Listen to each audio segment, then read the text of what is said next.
Hello and welcome back to Management 101, entering 2024 coming in hot. First episode of the year. Thank you so much for joining me. Hope you had an awesome new year, though I know according to Larry David, you are not allowed to say Happy New Year at this point. We're about 2 weeks too late. Doesn't mean we can't get into some awesome management topics, though. Today's topic is going to be how to use performance metrics, KPIs, and goals. I'm going to talk through what are performance metrics and KPIs. Those are not well understood terms in all areas of business. I'm going to talk through what is the use of a goal versus a KPI. By the way, I will also explain the term KPI. So hold on to your seats for that acronym's definition later. We're going to talk through how to set goals effectively and also a little bit of how not to use goals, something I'm pretty passionate. To start more broadly, the only way to really run a business effectively is to understand its performance through its numbers. You as the owner of the business or the founder of the business probably understand the top line metric, whether it's revenue or profitability or number of customers, something like that. We would call that a performance metric. What is the number that tells you the health of your business?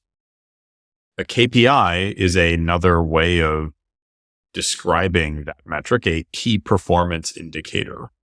Oftentimes, companies will use a number of different metrics to measure the health of the business. Maybe that top line number is revenue or profit that's being created for the company, but underneath revenue or profit or whatever that most important number is, are a number of other metrics that are really important that make up the performance of the business.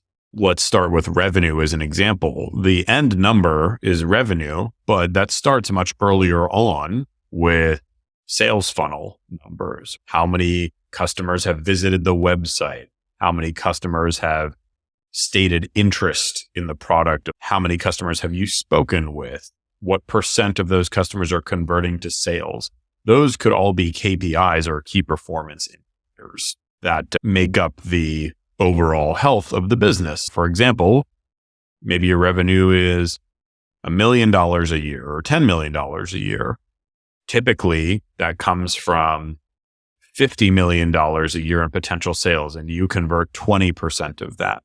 Now, you probably want to be keeping track of that 20% number because you're targeting having $50 million every year in potential business to make sure that you end up with $10 million a year in actual revenue. But if that 20% number, that conversion rate from potential leads or lead to sales dips, then that $50 million a year that you're starting with as leads will not turn into $10 million a year in revenue. So one of the key performance indicators for your business might be conversion rate from lead to sales. If you can improve that number from 20% to 30%, let's say, then that $50 million a year that you've historically gotten in leads will turn into more than $10 million a year in revenue for the business. That KPI, that key performance indicator, will help you understand what are the levers that you can pull to make your business's performance better. On the profitability side, there are a lot of KPIs that go into that. As you might imagine, from revenue to profitability, there are a number of steps that you need to go through. Every dollar that comes in, there's a cost of acquiring that dollar. There is marketing cost. What did you pay to advertise your business, to build your brand, to reach out to existing and new customers? There's also servicing costs. You might have a customer support person or a customer support team, some sort of operation function. There might be a team that is needed to actually deliver the product or service, and they cost money. They have salaries, they have benefits. So you wouldn't necessarily just be tracking what's your overall profitability of the business. Some of your KPIs might involve some of the metrics that ultimately lead to profitability. If you are pretty consistently spending 20% of your revenue on marketing dollars, that's probably a metric you'd want to track pretty closely such that you don't start spending too aggressively or a lot less without realizing it. It will help you be more intentional about your marketing dollars. If you're tracking your marketing spend as a percent of revenue, which might be a company KPI, if you increase your marketing spend by 10%, what does that turn into in overall revenue? If you can spend more money on marketing, but bring in even more money to the business, that might be a worthwhile thing to try. The only way to know how that will go is by tracking that marketing spend as a KPI, monitoring it and seeing, okay, when I bump this up, when I pull this lever of marketing dollars, what does it spit out in revenue or profitability? That's why performance metrics and KPIs tend to be important. It is really hard to improve what you cannot measure. Other than profit, which is usually the overriding goal of a business, at least in the long term, KPIs and performance metrics more generally help you know how well your company is performing. Do you know beyond profit or revenue the health of your overall company? Do you know how specific teams are performing? Do you know how specific individuals are performing? KPIs can help you understand. For example, the one we just gave, the marketing team, they're given a marketing budget. You want to see how that marketing budget turns into profit or revenue. That might be a KPI that you track with your marketing team to ensure that they are delivering what they committed to, and you can understand the performance of that team. KPIs can also be tracked at the individual level. As an example, when I was working at Uber, we had teams that covered each country or each city. The manager of that city or country was assigned a KPI. One of the big ones that they were assigned was a number of trips or number of rides being taken in their city or country. Their performance was measured based on how well that metric was doing. Was it increasing from month to month?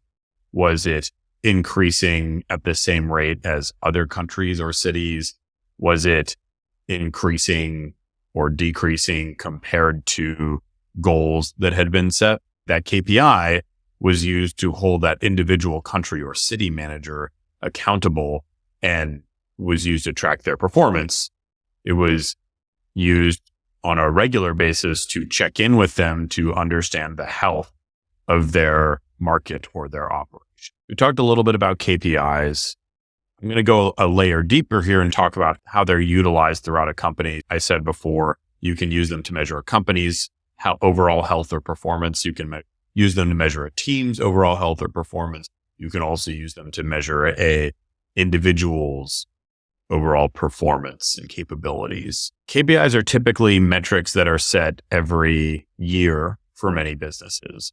The reason that's done is because oftentimes the health of a business can't be dramatically impacted in a super short period of time. The bigger the business, the slower the change that will need to happen in order to improve the business's performance. So you want to set KPIs or track the numbers that you are hoping to improve or hold steady over the course of a relatively long period of time.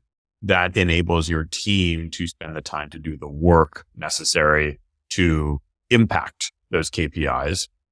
It would be more problematic if a KPI were reset every month. If you said, well, this month I care about profitability, next month I care about revenue, the following month I care about marketing spend. If you are switching between those metrics regularly, it will cause problems for your teams because they will be constantly shifting what they're focused on. So the KPIs that you decide are the relevant ones for your business should be ones that you believe you will care about and you believe are relevant to the company's overall health and performance over a longer period of time. Back in the day at Uber, we talked about trips as the main metric that was the overall health of the business. And the reason that we cared about trips was because it indicated a few different things that we also measured that were KPIs. Trips was an indicator of the number of riders using the platform. It was also somewhat of an indicator of the number of drivers using the platform. It was a really good indicator of the growth or reduction in size of a given city or territory.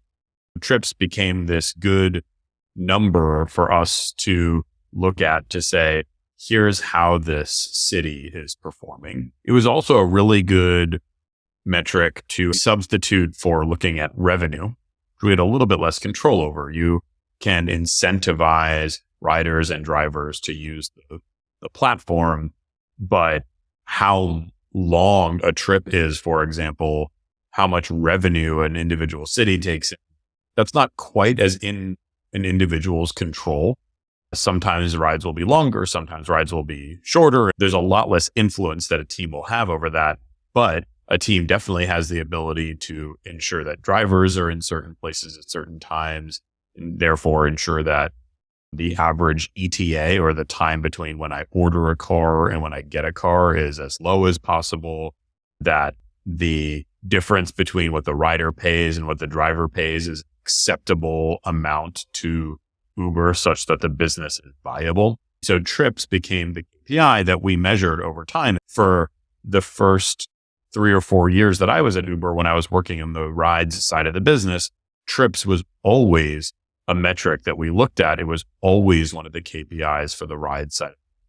That really helped us align our work towards specific goals. For example, there is a difference between looking at trips and looking at the profit of a trip or the overall profitability of a market. The fact that trips were so focused on meant that instead of prioritizing something like, how do we reduce our expenses down to the bone, we were instead focused on, how do we make sure that we are increasing the number of drivers and riders on the Uber platform so that we can get more trips. What you can see is that by defining a key performance indicator or KPI and focusing on it for an extended period of time, you are making your organization prioritize what it does in a certain direction, because the KPI, if it is tracked correctly and communicated correctly, will mean that I should be doing some things and not others. So those KPIs are not only used to measure a business's performance, they're also used to set the appropriate priorities for any given team and any given function. Now, I said that some of this episode would be talking about goals, and I haven't discussed those at all yet. What is the difference between a KPI or a key performance indicator and a goal? To me, a KPI is just a measure. It says, this is a specific metric or number that I want to look at. The example I gave earlier was trips. The example in my own business is number of leads, the number of new companies that I'm talking to that are potentially interested in working. I'm constantly tracking how many leads I have in my business, because I know that a certain number of leads lead to a certain number of contracts signed in business for my company. You have this KPI, and I'm not saying the number of leads is good or bad. It's just a number I'm tracking. When I set a goal, I'm saying, what do I want this number to actually be? The KPI is just the measurement of the metric. It's just saying, I am going to look at leads because I think it's an important number for my business. Sales leads are important. Setting a goal says, I want 10 sales leads per month or per year or whatever it is. It's taking that important number and putting a target behind it. A goal says, here is where I actually want to get to with this KPI. The combo of those two things really helps me set my own priorities. Let's say that my current sales leads are 10 per month. I'm generating 10 interested companies for my services every month. That's the KPI. That's a metric that's important to my business. Now, let's say that I have a goal. I set a goal of 10 sales leads per month. Well, I'm already getting 10 sales leads per month. If my goal is also 10 sales leads per month, then I'm not going to prioritize doing any more work to get more leads. I've already achieved my goal, and therefore I can prioritize other areas of the business. If it's not going to be leads, then maybe it's going to be retention. I want to extend the amount of time that I typically work with a given company. Maybe it's going to be profitability. I should be focusing on reducing my expenses so that for every unit of revenue I bring in, every dollar, I'm spending less to service that dollar. Maybe today I spend $1,000 a month on web expenses or software that I use with my companies. If I am not focused on generating more leads because I've achieved that goal, then I can focus on reducing those costs in some way, getting more efficient. Let's take an alternative scenario. I'm currently at 10 sales leads per month, and I've set a goal for my company of getting 20 sales leads per month. I want to double the size of my sales funnel. If today I'm at 10 and tomorrow or 6 months from now, I want to be at 20, that's going to cause me to set my priorities and take different actions. If I need to double the size of my sales funnel, that means that whatever I'm doing today isn't enough. I need to do additional things or different things in order to get more leads into my sales funnel.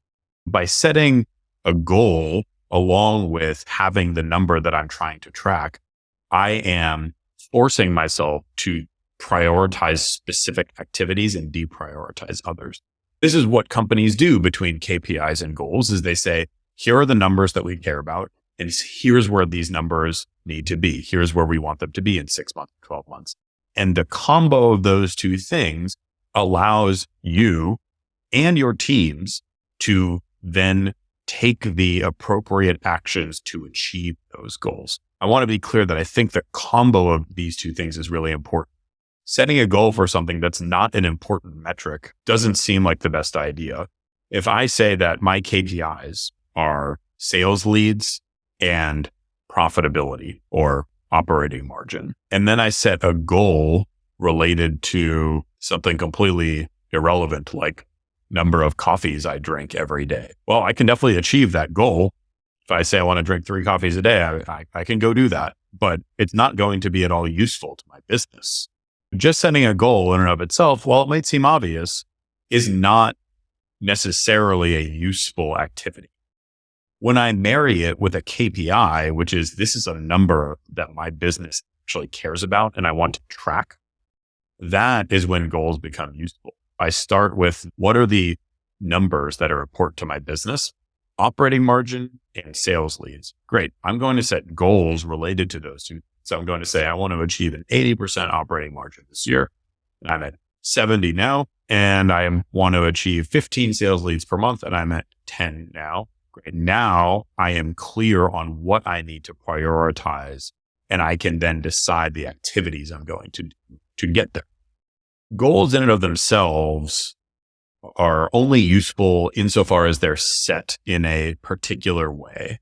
If I told you a goal was just drink more coffee or get more sales leads, that technically is a goal. I want to get more sales leads. So if it's more than I have today, I've achieved goal.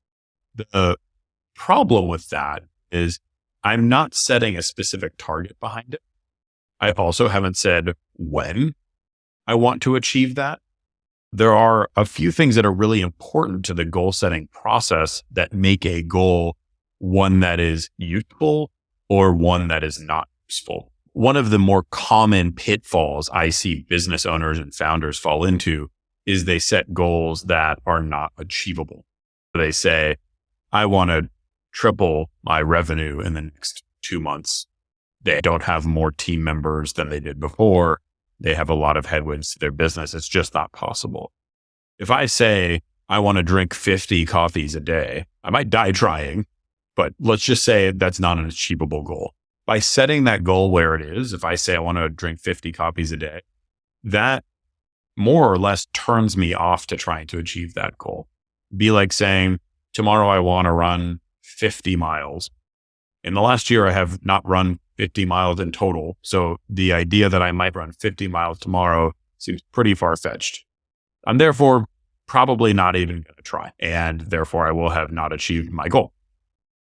Business owners and founders tend to have rose-colored glasses or be unrealistic at times when it comes to figuring out what their business is capable of. And this is probably the area I see them find the biggest challenge and where they inadvertently make their teams demoralized or not correctly focused. Now, let's say tomorrow I set a goal of running half a mile instead of 50 miles. When I set the goal of running 50 miles, I just said, you know what? I'm not going to achieve it. I'm not even going to try. Now, half a mile, it's like what? 7 to 10 minutes of running? Oh no, a lot less than that. That's 3 to 5 minutes of running at my speed. That seems potentially doable.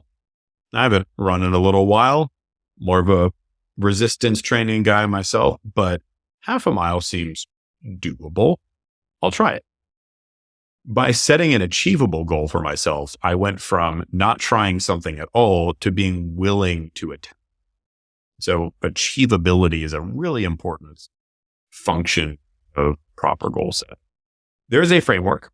I'm a big fan of this framework myself. It's very easy to remember because it has an easy to remember acronym. And I love using this framework to set goals. Any given goal in order to be effective needs to have 5 characteristics. And those characteristics, when spelled out, spell the word SMART. SMART. So a goal needs to be specific. I'm trying to achieve a specific thing. I'm not just saying I'd like to be more energetic. I'm saying I'd like to specifically focus on my coffee intake. It also needs to be measurable. I'm not saying I simply want to increase my coffee intake. I'm saying I want to drink 3 cups of coffee per day. I want to run half a mile tomorrow. I want to achieve 20 sales leads per month.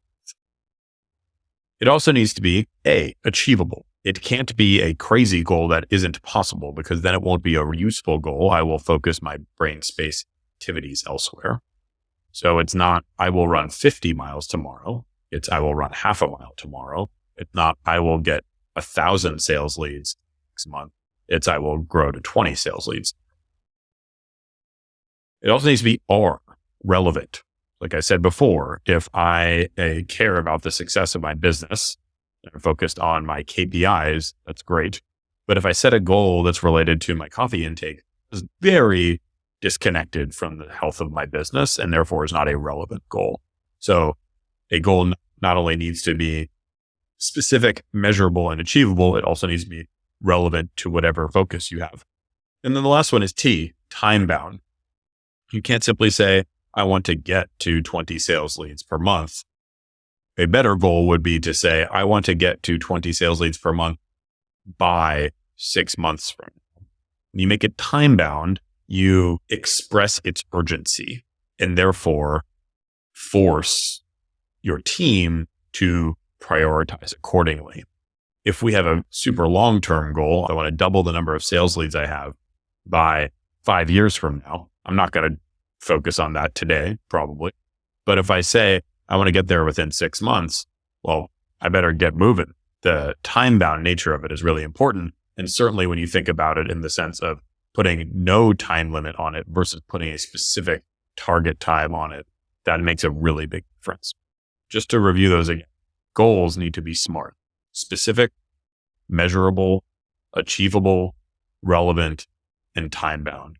And I definitely will not take credit for that. That's a well-known business framework for goals, but I think it is incredibly relevant. It's very rememberable. That's not a word. It's easy to remember, and it is very impactful to your goal setting experience. To me, there are 2 types of goals. So yes, goals need to be SMART, but goals can either be quantitative in nature or qualitative in nature. A quantitative goal is something that can be measured through numerical data. A quantitative goal might be Uber. We looked at a number that was essentially what % of all the requests that were made for rides actually turned into rides being taken. We called it completed to request. That is a quantitative number. I can look at data and see that we achieved a certain % of all of our requests that turn into rides. Another example, number of sales leads. I can measure how many sales leads I get. If I say I want to achieve 20 per month, I know exactly how many I'm getting per month because I can look at the data. A qualitative metric is when it's based on not numerical data, but a personal account instead of a number. So a qualitative metric might be, did we go through all the steps of this process? I want to have achieved 100% compliance with the process I designed. It's a qualitative metric because you have to go look at each piece of that process. You can't just check some database and measure this. Another commonly used qualitative metric is customer satisfaction. I can't go into some database and say, I know how many customers are satisfied. I have to ask the customer. So customer satisfaction tends to be a qualitative metric. One is not better than the other. Quantitative metrics and qualitative metrics or goals both have place. Quantitative metrics tend to be more directly tied to the success of the business, revenue, operating profit, things like that. Those are quantitative metrics and of course, literally describe the health of the business. Qualitative metrics like customer satisfaction might be leading indicators of future health of the business. If I have a very profitable business that's achieving its financial targets, but customer satisfaction has dipped from 85% 40%, it's possible that those quantitative metrics of revenue or customer retention might change in the future.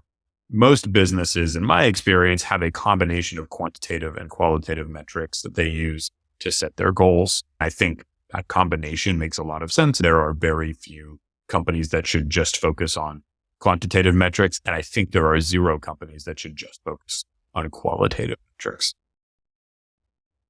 The last topic I'll talk about related to performance metrics and KPIs and goals. I could literally talk for hours about this, and there are a lot of opinions on how to most effectively use KPIs. Actually, you know what? I'm going to add one more topic afterward, but let me start with this one. I think that there is a very specific way to use goals, and I think maybe even more importantly, there is a way not to use goals. This is a little bit of a controversial opinion on my part related to goals, but hear me out. To me, generally, goals are completely arbitrary. When I say I want to increase the number of sales leads from 10 to 20 per month, what is making me say that that's possible? I'm just guessing. I just set a goal. Maybe I looked at some market research, some competitors of mine, and think that it's possible, but it's not definite. It's a goal. It's a hope in some ways. This is true of a business of any size. We saw this regularly at Uber. We'd say, we want weekly trips in the city of Baltimore to be 10% more next month or next year. It's not like there were a bunch of other Uber type of businesses in the Baltimore market that we could say, oh, it's pretty reasonable to assume based on their growth trajectories that we could achieve this. It was somewhat arbitrary. That's okay. It's not like we have a better way of going about it. There's only so much information you can gather in order to set goals. I think it's really important to keep in mind that goals, by their nature, are arbitrary. There is no proof you can definitely hit a goal and you can't predict. Sure.